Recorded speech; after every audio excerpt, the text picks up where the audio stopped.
इन नजरों में शोर छुपा है, इन नजरों में चोर छुपा है। ऐसी नजरें वैसी नजरें है, ये कैसी वैसी नजरें है। कितनी बेकार ये नजरें है, कितनी बीमार ये नजरें। मुझे रोज गुजरना है इनसे, मुझे रोज गुजरना है इनसे, मुझे रोज गुजरना है इनसे।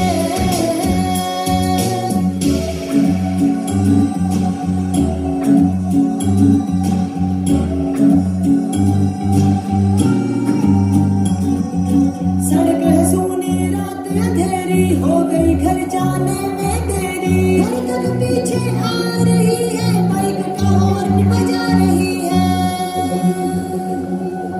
देख अकेला शातिर नजरें जबरन छूना चाह रही है। मुझे रोज गुजरना है इनसे,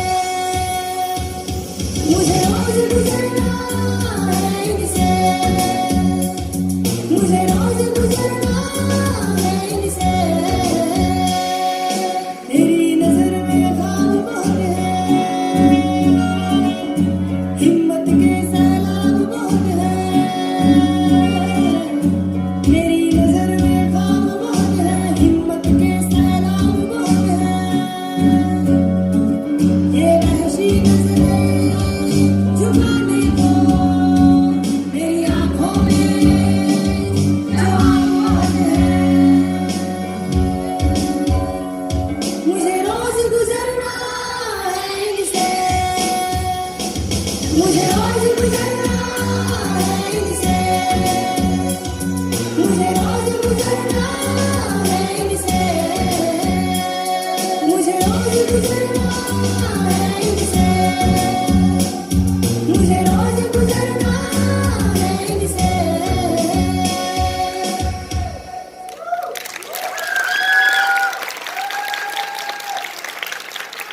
है। और साथ साथ में तस्वीर में जो है आपको रश्मि मैम भी नजर आ रही होंगी। रश्मि मैम जो डीसीडब्ल्यू की डायरेक्टर थी, उन्होंने इस कार्यक्रम को बहुत अच्छे से सहयोग दिया हमें, तो वहीं की ये तस्वीर है। ये हमारे जो जितने भी साथी आपको इसमें यहाँ पे दिख रहे हैं, हालांकि शुरुआत तो हमने 20 साथियों से की थी, बट बीच बीच में कुछ मसलाहत, एक दो साथी हमसे बिछड़ गए। बट ये तस्वीरें जो आपको दिख रही हैं, इस तस्वीर में दिल्ली और लखनऊ के दोनों MBA बहुत सारे कोर्सेज करते हैं। जादू, जगलिंग, एक्रोबैट के लिए कोई यूनिवर्सिटी में नहीं पढ़ाया जाता। आज भी ये सारी कलाएं जात बिरादरियों से ताल्लुक रखती हैं। मैं एक बिरादरी से ताल्लुक रखता हूँ, एक जाति से ताल्लुक रखता हूँ, जो अभी एंथ्रोपोलॉजी डिपार्टमेंट में भी जिसका जिक्र नहीं है। मेरी जाति में सब लोग जादू करते हैं। तो जब मैं पैदा हुआ और 7-8 साल का था, तो मैंने अपने फादर, नाना जी, दादाजी के साथ जाना शुरू किया। और एक दिन 20-22 साल का, 25 साल का युवा हुआ तो परफॉर्मर बने। So that's a very different kind of school. कोई नहीं जानता, मैं आज भी प्रेम नगर के पीछे गणपति कॉलोनी जो झुग्गी झोपड़ी है वहाँ रहता हूँ, क्योंकि हमारे इस आर्ट की, इस तरह के बहुत सारे आर्ट की अभी तक कोई पहचान नहीं है। और इसके लिए ना ही कोई सुनता है, ना कोई बजट है, कुछ नहीं है। जादू, तो ये जादू जो अभी हम बात कर रहे हैं, किसकी बात कर रहे हैं? हाँ, नोट मालाडी। 5 मेरे पास 5 रोप है। लेकिन जैसे अभी स्टोरी सुनाया और उसमें एक चीज ये समझ के आया, मैं इतने सारे मुद्दों के साथ, जब यूरोप बुलाया जाता है तो वो पूछते हैं कि can you entertain the people. India में जहाँ भी बुलाया जाता है तो वो कहते हैं कि भैया शराब के बारे में समझा सकते हो, फैमिली प्लानिंग के बारे में समझा सकते हो, और ये जैसे मुद्दा है। तो I have to become a little bit expert to actually in the social posing. तो ये 5 रोप है जो हमारे 5D है।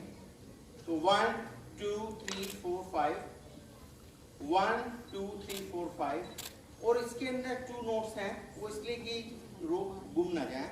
मैं आपके सामने ये जो नोट है इसको खोल देता हूं, और ये खोलने के बाद अगर 5 में से 1 छोड़ दूंगा तो कितने बचेंगे? 4। ये जो एक रोप छोड़ा है इसको हम कौन सा डी मानेंगे? First D. कौन सा डी मान सकते हैं? बोल सकते हैं आप कोई भी है जी? डायरेक्ट। आप डायरेक्ट इंटरवीन कर सकते हैं ना, तो ये फर्स्ट डी है। बाकी जो ये 2 डी बचे हैं इनको आप क्या नाम देना चाहेंगे? डेडिकेटेड। अच्छा, आप डेलीगेट, डॉक्यूमेंट, ये 2 हो गया, वेरी गुड। बाकी के जो 2 बचे हैं इनको आप क्या कहेंगे? Distract and delete, very good. अब दूसरे साइड से इसको भी खोल देता हूं, ये नोट भी, और इसको भी जो एक हमने जो फर्स्ट सबसे पहले क्या कौन सा बोला था? डायरेक्ट। इसको छोड़ देते हैं। बाकी ये जो 2 बचे हैं इसमें फिर मैं नोट लगा देता हूँ। ये कौन से वाले थे? हाँ, तो ये हमारे सोसाइटी में हैं, हम कितने सारे लोगों को समझा रहे हैं। और ये इधर वाले 2 कौन से थे? डिस्ट्रैक्ट है। अब ये डी आपके दिमाग में डल तो रहे हैं, हम सुन तो रहे हैं, लेकिन ये आप समझ लीजिए हमारा दिमाग है, ये सोसाइटी है। लेकिन ये डी अभी इस तरह से है कि क्या आप इसको परफेक्ट एक रस्सी कह सकते हैं? नहीं कह सकते, क्योंकि डी कहना जो हम समझा रहे हैं और सुनना एक चीज है, और उसको दिलो दिमाग में उतार लेना एक चीज है। अगर जिस वक्त आप समझ जाएंगे उस वक्त डी आपके दिलो दिमाग में रम जाएंगे, नजर नहीं आएंगे। हाँ, देखते हैं आप सबकी कोशिश और समझने की कुवत और ये दिखाने की ताकत का जादू क्या रंग लाता है। इसको मैं ऐसे लपेटता हूं, और एक नोट इस हाथ में, दूसरी वाली, तीसरी वाली, और ये चौथी वाली। और ये जो जादू की स्टिक है, पेन, हाँ, इससे मैजिक करते हैं। 5D, the magic of the 5D। Intervene, delegate, delay, document, document, distract, zigzag leading, हाँ, डिस्ट्रैक्ट। सो अगर सचमुच होगा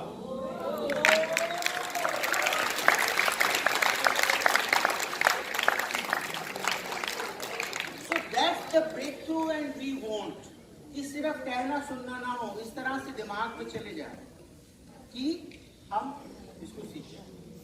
काश है। और फर्स्ट भी जो डिस्ट्रैक्शन वाला है, आप समझ लीजिएगा, बाय द मैजिक का फायदा ये होता है कि आप इसको नहीं भूलेंगे। आप डी के बारे में तो परिवार और दोस्तों में बताते हैं, लेकिन आप अगर जाके बताएंगे तो आप एक जादू एक्सप्लेन करेंगे, आपके पास बताने का एक जरिया होगा। तो ये इसी तरह से निर्भर होते हैं ना, इंसान भी इंसान पर और कुदरत इंसान पर, इंसान कुदरत पर। तो ये सब है।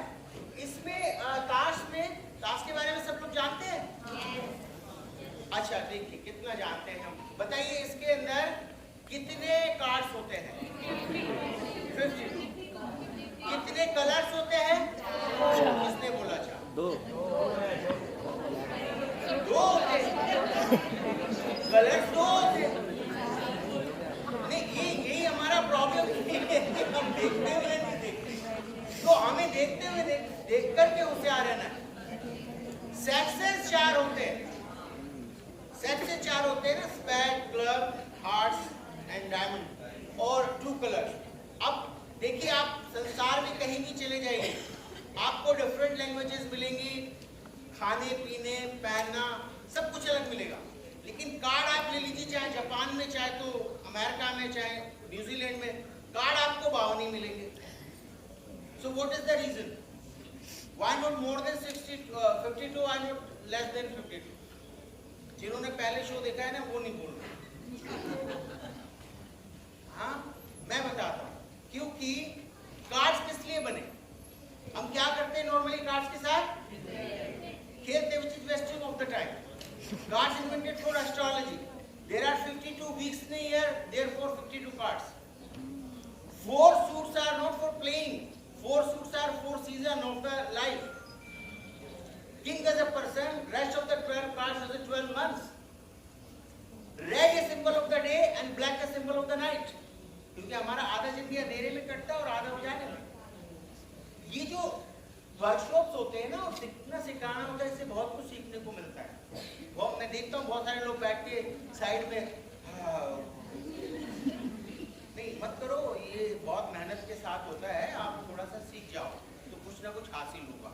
वेल डिस्ट्रैक्ट कैसे करेंगे? इसमें क्वीन है और एक मनचला जैक भी है ना, और एक सबसे छोटा कार्ड होता है 2 नंबर।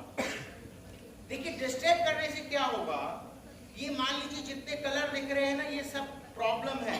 जो छेड़ने वाला छेड़खानी करता है ना, अलग अलग तरह की छेड़खानी होती है, घूरना, कमेंट करना, छूना, ये सब मान लीजिए है। आप इस भीड़ में हैं और अगर ये इंसान अंदर किसी लेडी को छेड़ रहा है और आप यहाँ पे हैं, तो आप क्या करेंगे? डिस्ट्रैक्ट करेंगे। हाँ, आपको अपनी जगह से उठना पड़ेगा, जाना पड़ेगा और समझाना पड़ेगा और एक्शन भी लेना पड़ेगा। उससे क्या होगा कि जितनी जो छेड़खानियां हैं ना उसके दिमाग से सब निकल जाएंगे। सारे कार्ड्स वाइट। आप सोच रहे कि सिर्फ 2 कार्ड वाइट हुए हैं? नहीं, सारे कार्ड्स वाइट है। देखिए इधर भी नहीं है, इधर भी नहीं। अच्छा नहीं दिखा, मैं रोक के दिखाता हूँ।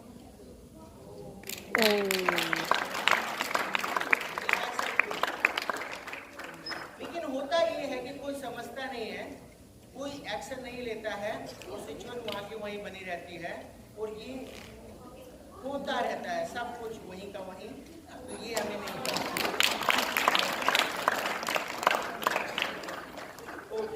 कई सारी चीजें ना जहाँ पे छेड़खानी हो रही है वहां पे पुलिस वाला नहीं दिखता क्योंकि वो वहां पे नहीं होता।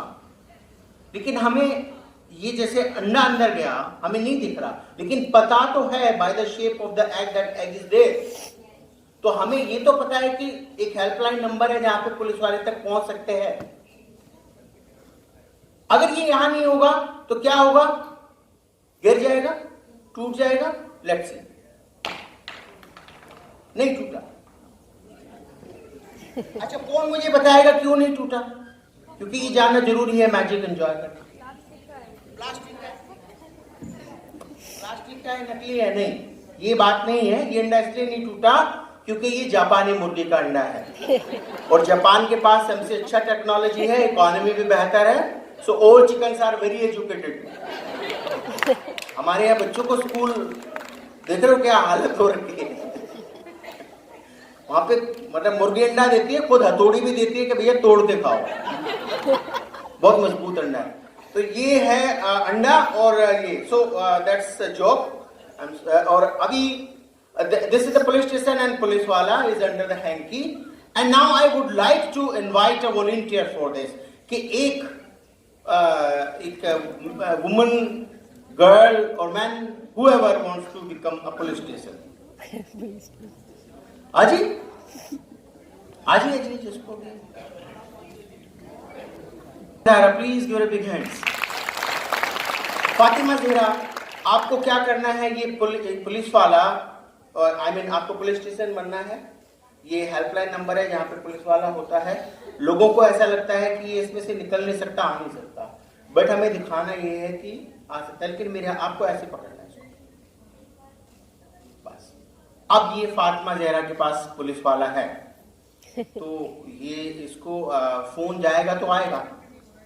तो उसके लिए मेरे पास एक बैग है और इसके लिए मैं चाहूंगा कि कोई एक और लड़की आ जाए, आज कोई भी आ जाए। फातिमा आप इसको ऐसे रखेगा। अभी देखिए पुलिस वाला मैंने फातिमा जी को दे दिया है, अब फातिमा जी है और ये पुलिस वाले हैं और निशा जी है, और ये एक बैग है। अभी जब मैं पटेल नगर से आ रहा था तो I have seen a cobra in the metro, so I cot that cobra and put in this bag. अब निशा जी को क्या करना है, ये अपना एक हाथ डालेंगे, ये कोबरा निकल के पकड़ के सबको दिखाएंगे। That's all she has to do. Okay, सब लोग बोलेंगे जोर से मेरे साथ 1 2 3। The moment they will say 3, immediately put your hand inside. Take out the cobra. हाँ, डरना नहीं, एक ही बारी काटता बस। Okay, everybody ready? Say 1 2 3। हाथ बाहर। देखिए इसके अंदर कुछ नहीं है, हाँ, बट आपको ये ही हिम्मत चाहिए ये 5D कैरी करने के लिए। मैंने कहा सांप है और उन्होंने झांक के भी नहीं देखा कि है कि नहीं, और डाल दिया। अगर आप टाइम पर एक्शन नहीं लोगे, पूरी जिंदगी वो बोझ अपने ऊपर लेके फिरते रहोगे। आप भी थोड़ा अब रहा कि छेड़खानी हो रही है और पुलिस वाले को बुलाना है। अगर आप अपना फोन यूज करोगे, कुछ करोगे, तो ही तो पुलिस आएगी। अगर आप फोन ही नहीं करोगे तो पुलिस वाला यहां से कैसे आएगा? तो फोन करना चाहिए ना, ठीक है? क्या है हेल्पलाइन नंबर? हाँ, 112। तो से लाउडर 112। ये आप छोड़ दीजिए जरा। अभी आपके पास पुलिस वाला है ना? इसको हाथ को यहां पे ले आइए। Once more, say louder, 112। 112। अब 112 काम करता है भाई। पुलिस वाला वहां पे पहुंच गया है जहां पे प्रॉब्लम है, क्योंकि आपने एक्शन लिया। अब देखो निशा जी, पुलिस वाला आया कि नहीं आया? तो सबको दिखाओ निकाल के।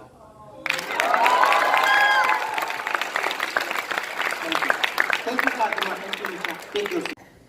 आपको जहां होना चाहिए, जो आगे आके एक्शन लेना चाहिए, आप वहां पे नहीं होते हैं। देखिए आप, ये मेरे पास खाली है, इसके अंदर कुछ है नहीं, इसको मैं बंद कर दूंगा।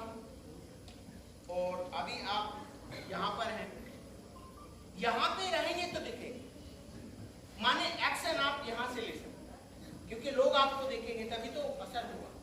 लेकिन अगर आप मान लीजिए यहां पर है तो आप दिख रहे हैं? नो। सिर्फ ऐसे पता चलेगा कि है। इसको बंद कर देते हैं। एक फिर से कोई फिर से लड़का है, लड़की, whatever who wants to do, आ जाइए प्लीज। यस, हाँ, just keep it up, second hand like this, just like a Statue of Liberty. ये है, और ये मेरे पास वो जगह है मान लीजिए जहां पे किसी को एक्शन लेना चाहिए ना, मगर नहीं है, आना पड़ेगा। ये सिर्फ बात ट्रिक्स और जादू की नहीं है, ये सच फैक्ट कि आपको जब सोचेंगे तो आप आ पाए। देखिएगा वहां है, ये खाली है, और इसमें ऐसा नहीं कि पीछे या हाथ में कुछ है। अगेन से louder 3 time, 5D 5D 5D, louder 5D 5D 5D।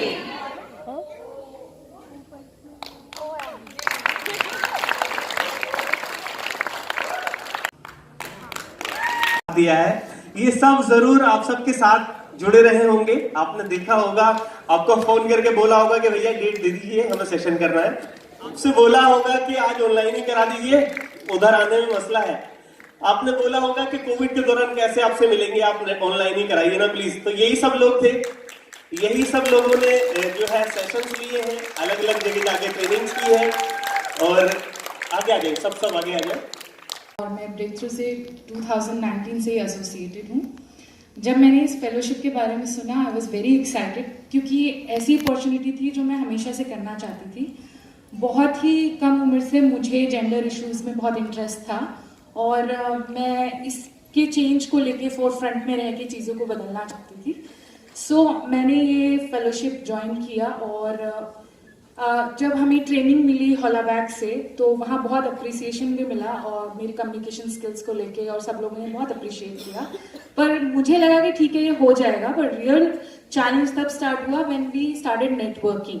तो नेटवर्किंग के लिए मैं ऐसी जगह से आती हूँ, उस वक्त मैंने मास्टर्स कंप्लीट ही किया था जेंडर स्टडीज में, तो इशू बेस्ड नॉलेज थी, चीज़ें थ्योरेटिकली पता थी, पर प्रैक्टिकली फील्ड में कैसे जाना है, चीज़ों को कैसे प्रैक्टिकली थ्योरी को प्रैक्टिकली फील्ड में लाना है, वो मुझे बिल्कुल भी आइडिया नहीं था और अपने कोई नेटवर्क्स नहीं थे।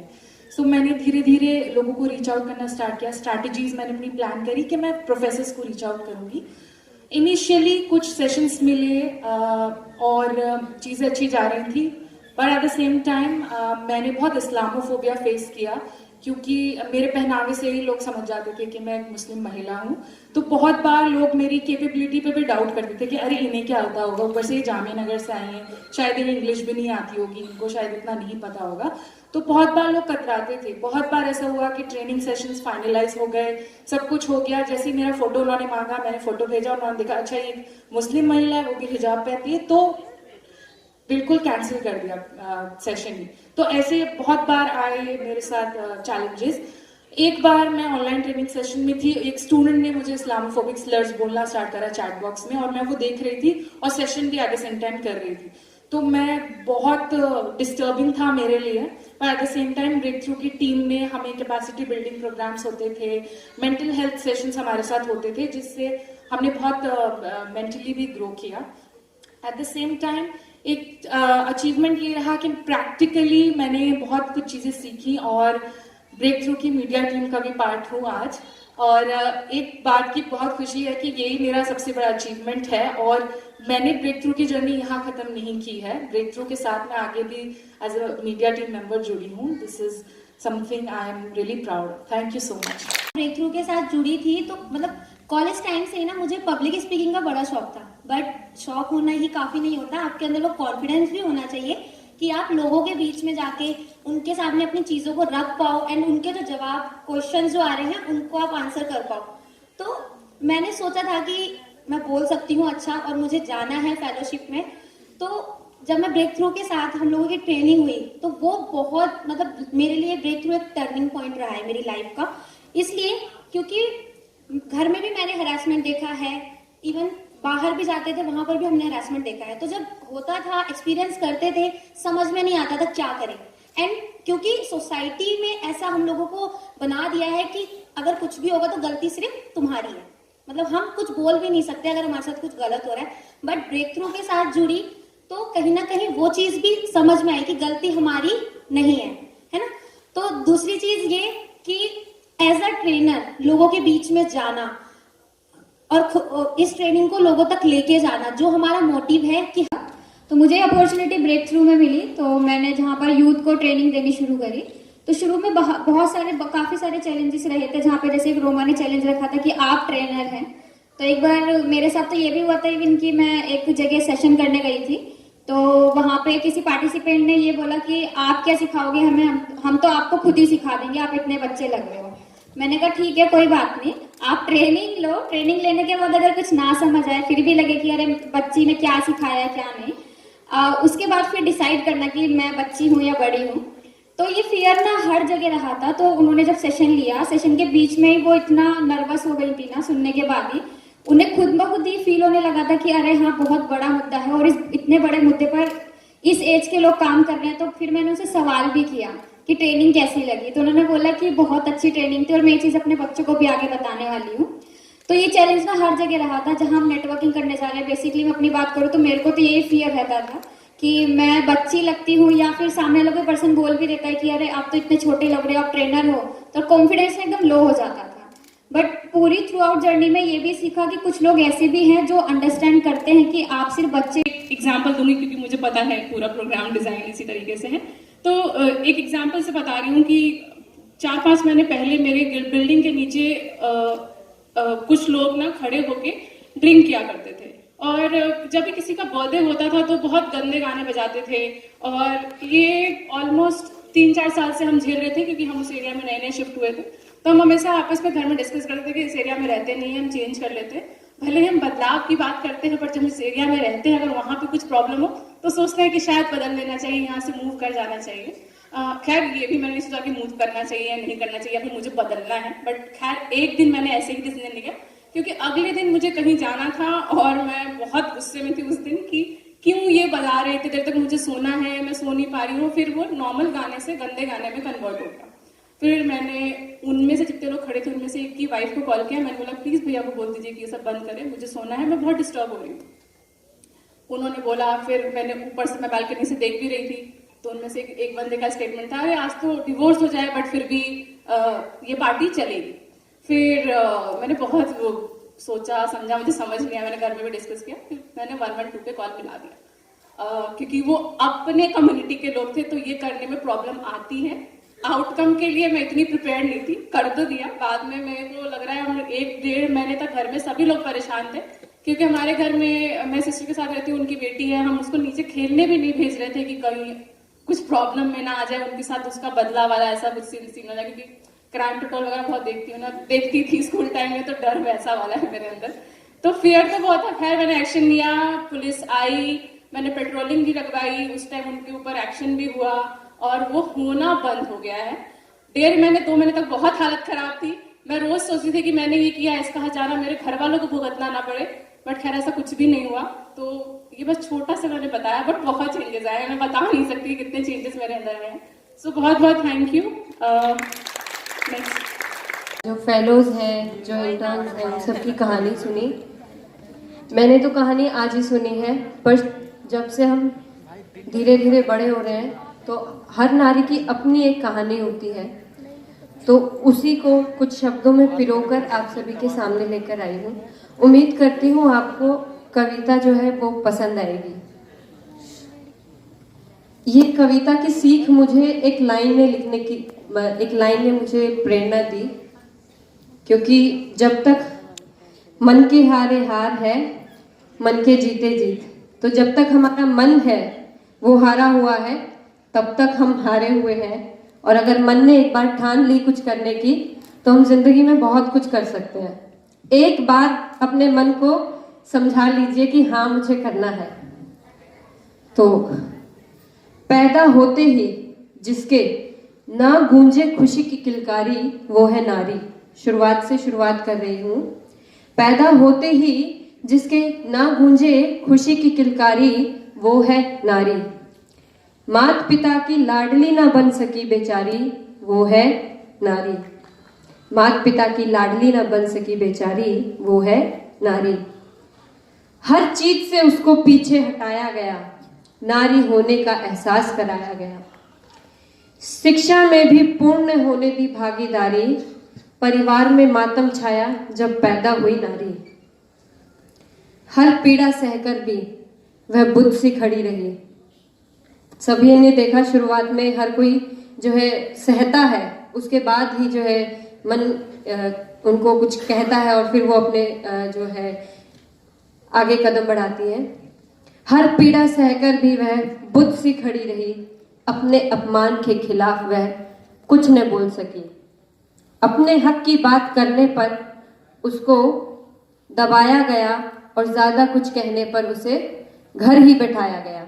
ऐसा होता था जब हम कुछ सह लेते थे, बाहर कुछ हो रहा है, हम बताते हैं कि ऐसा हुआ है, तो क्योंकि एक माइंडसेट को चेंज होने में टाइम लगता है, तो ऐसा कुछ महिलाओं के साथ हुआ कि उन्होंने घर पे बताया, तो उन्हें कहा कि नहीं ठीक है, तुम नहीं जाओ, पढ़ने ही मत जाओ, तुम्हारे साथ ऐसा कुछ होगा ही नहीं, तो तुम घर पे ही बैठो। बहुत सह चुकी पीड़ा, अब इसके सम्मान की बारी है। वह बेचारी नहीं, वह हारी नहीं, वह मजबूत कंधों वाली नारी है, वह मजबूत कंधों वाली नारी है। घर में भेदभाव की पीड़ा सही, घर में भेदभाव की पीड़ा सही, ससुराल वालों ने दहेज की बात कही, ससुराल वालों ने दहेज की बुरी बात कही। उसे स्कूटर, फ्रिज, कार लाने के लिए सताया गया, कमजोर समझ नारी का कोमल बदन आग में जलाया गया। देश में जब नारी सशक्तिकरण का बिगुल बजाया गया, तब हर नारी को आगे बढ़ाया गया, तब हर नारी को आगे बढ़ाया गया। अपने सपनों को साकार करने का हक जब उनको दिलाया गया, कुछ लोगों द्वारा इसका भी फायदा उठाया गया। जैसे हम लोग आज बाहर जा रहे हैं तो सभी आज जो है ये पूरा इवेंट ही उस पे है कि कमेंट पास करना या कुछ गलत शब्द बोलना, तो कुछ लोगों द्वारा इसका भी फायदा उठाया गया। समझकर अबला नारी उनको खूब सताया गया। बस, ऑटो, रिक्शा, मेट्रो, ऑफिस, राह चलते उसको खूब चिढ़ाया गया।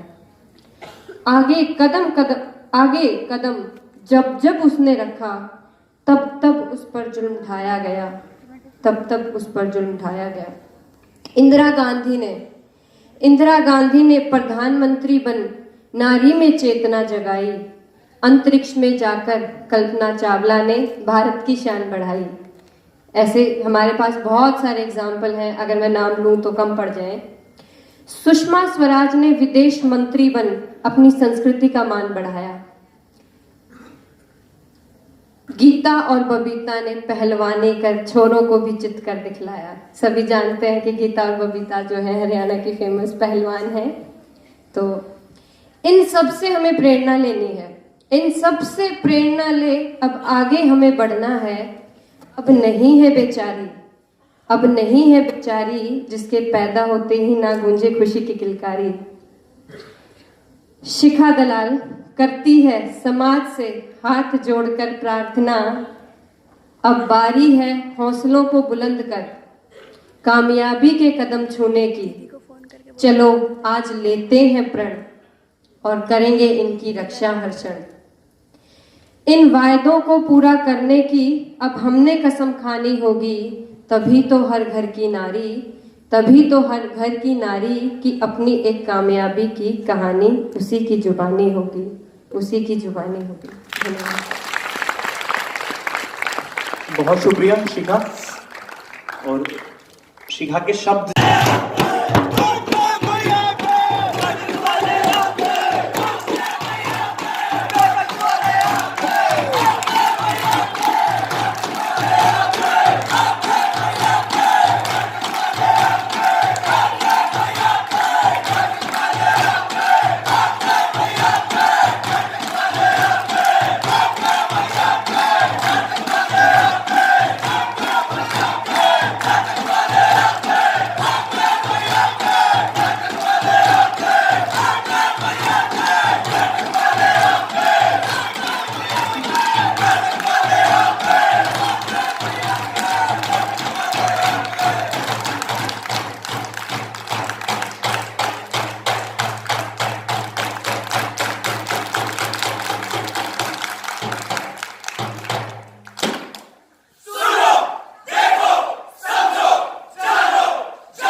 जो उनके ऊपर बीती है या जो इम्पैक्ट हुआ है वो शेयर किया है।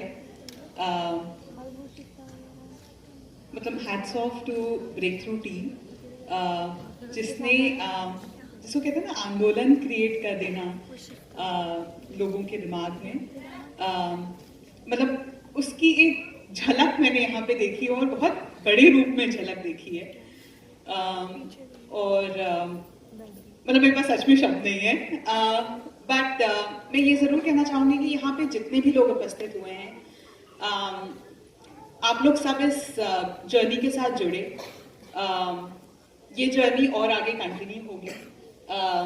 जैसे कि किसी ने यहाँ पे कहा कि जो हम यहाँ नंबर की बात कर रहे हैं वो नंबर कुछ नहीं है। जिसको कहते हैं ना एक लॉ जला दी गई है और ये लॉ आगे बढ़ती जाएगी।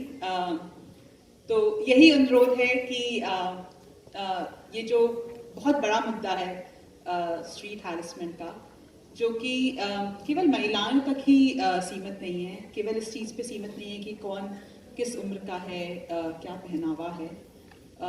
आज की स्थिति में ये सभी लोग मतलब आज तक मैं तो किसी से नहीं मिली हूँ, चाहे वो महिला हो, पुरुष हो या किसी अन्य जेंडर को बिलोंग करते हो, किसी एक उम्र के हो, जिनने ये कभी अपनी जिंदगी में विटनेस ना किया हो या एज अ विक्टिम ना रहे हो, इस मतलब कभी हैरेसमेंट फेस ना किया हो।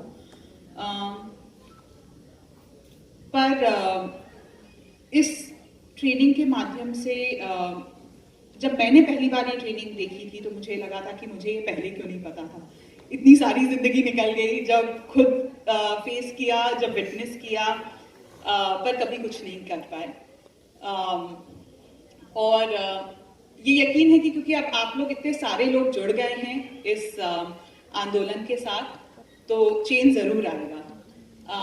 Thank you once again to first of all Breakthrough team, सारे फेलोज।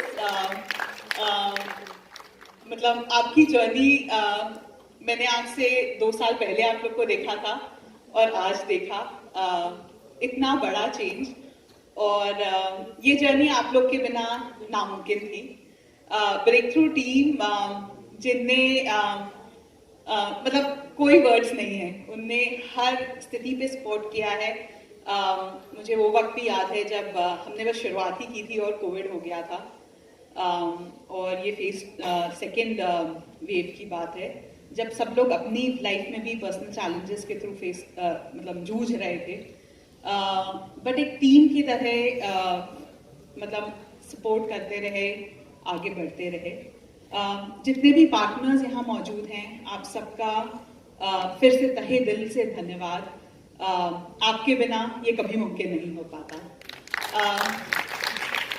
मैं सबके नाम तो नहीं ले पाऊंगी, बट प्रियंका, फरमान, सुनील, कृति,